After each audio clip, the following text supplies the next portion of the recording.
Hello and welcome to Stud's Side Notes. Today we're going to be talking about balancing your execution. You want to make sure that no matter what the thing is that you're trying to do, whether it's movement options or motions or combos, that you can do them on both sides. And that includes blocking, by the way. Those are all directional inputs after all. You want to make sure that you can do all of those things on both sides.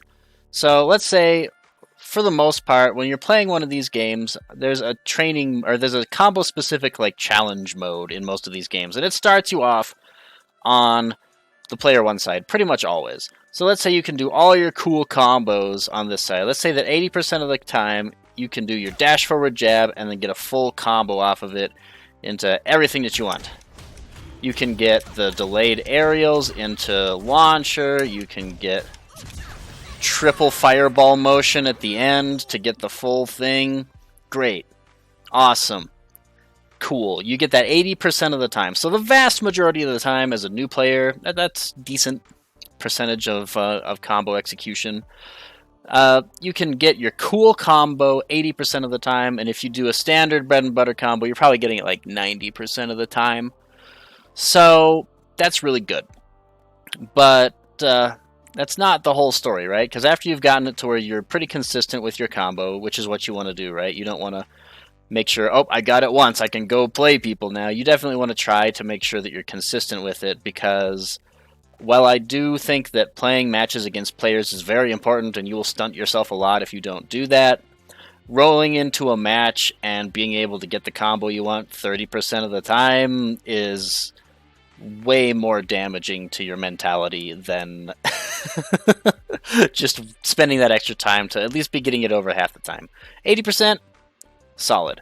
The problem is this side exists, and you can see obviously in those fighting herds, if we just hit start here, there's a quick reposition chart, and I can be wherever I want to, on whatever side I want to, instantly. Really nice. So, it's just got a lot of great tools in it, and I appreciate that. So let's say that on this side, though, you have issues with your combo. Let's say that you have troubles with your double jumps, right? You'll jump up forward the first time and then up the second time, and that'll put you out of position for your combo. Or you can't get the quarter circle forward motion very well, so you get one of these, and then you press in D, and you're not getting your actual fireball the second time. You're getting nothing. Or you get the first two, and then you try to do the last one, and you don't get your super, whatever. You want to be working on the side that you're not good on, and that's not something people like, because, it's a lot more fun to do this side and be like, yeah, look at how good it is, but you want to be working on this side. Let's say that on this side, you've got a 40% chance, 4 in 10 times you can do that cool combo, and 6 in 10 times you can do your standard bread and butter combo. That's good, but if I take a week and I can have the number of mistakes that I make, and I get to choose a side, I should be choosing the side I'm weak on. Because if I'm over here, and now I do my cool combo 90% of the time, and I do my bread and butter combo, essentially 100% of the time, I'm just always hitting it, then that's great. That's really strong on this side. But over here, I'm still hitting a 40-60. That's really bad. I would much rather, after that week of practice, be hitting an 80-90 on this side as well, right? And that's what I would be doing, approximately, if I was able to have my mistakes, right? I'd be getting 7 out of 10 of my hard combo, and I would be getting about 8 out of 10 of the easy combo. So I'd be very close to, if not even with, my other side now. So it would be a lot better. And no longer am I going, dash forward. Oh, man. I missed my quarter circles. Or,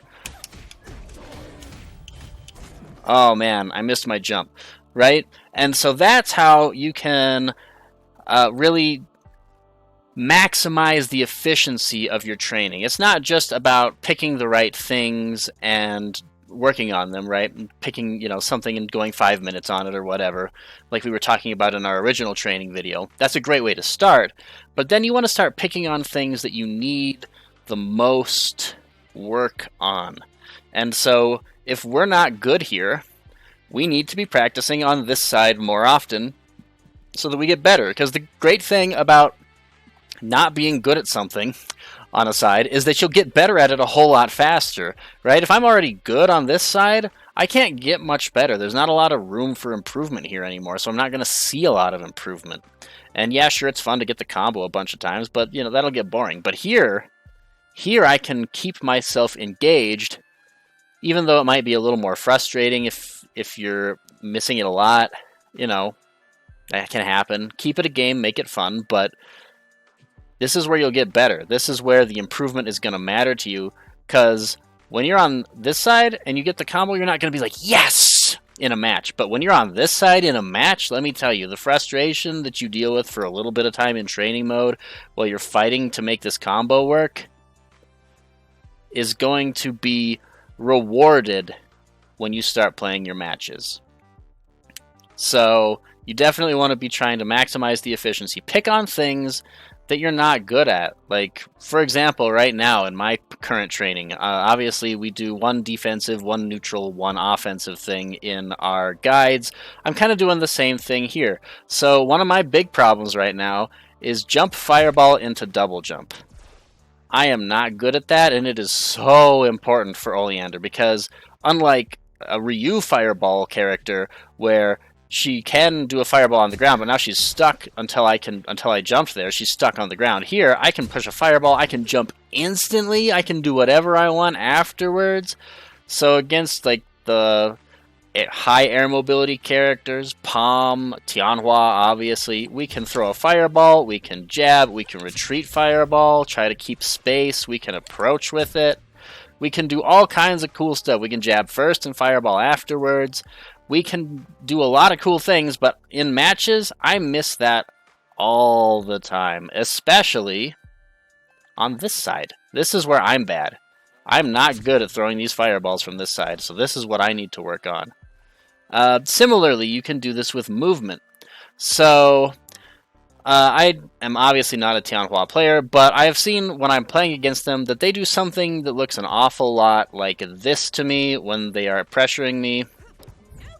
So you see that I do a push block there, they anticipate the push block, and they're already in my face again, and man, that pressure is hard to deal with. You can't do a lot. If you do this and backdash, you get hit. If you just try to crouch it, it's still going to catch you. If you try to jump back, it's still grabbing you, and then she's on the ground and you're in the air. She gets to do a string. She's got an air command throw. Life is bad, so we don't want that. But what I discovered is that we actually do have a really neat option here involving dash forward.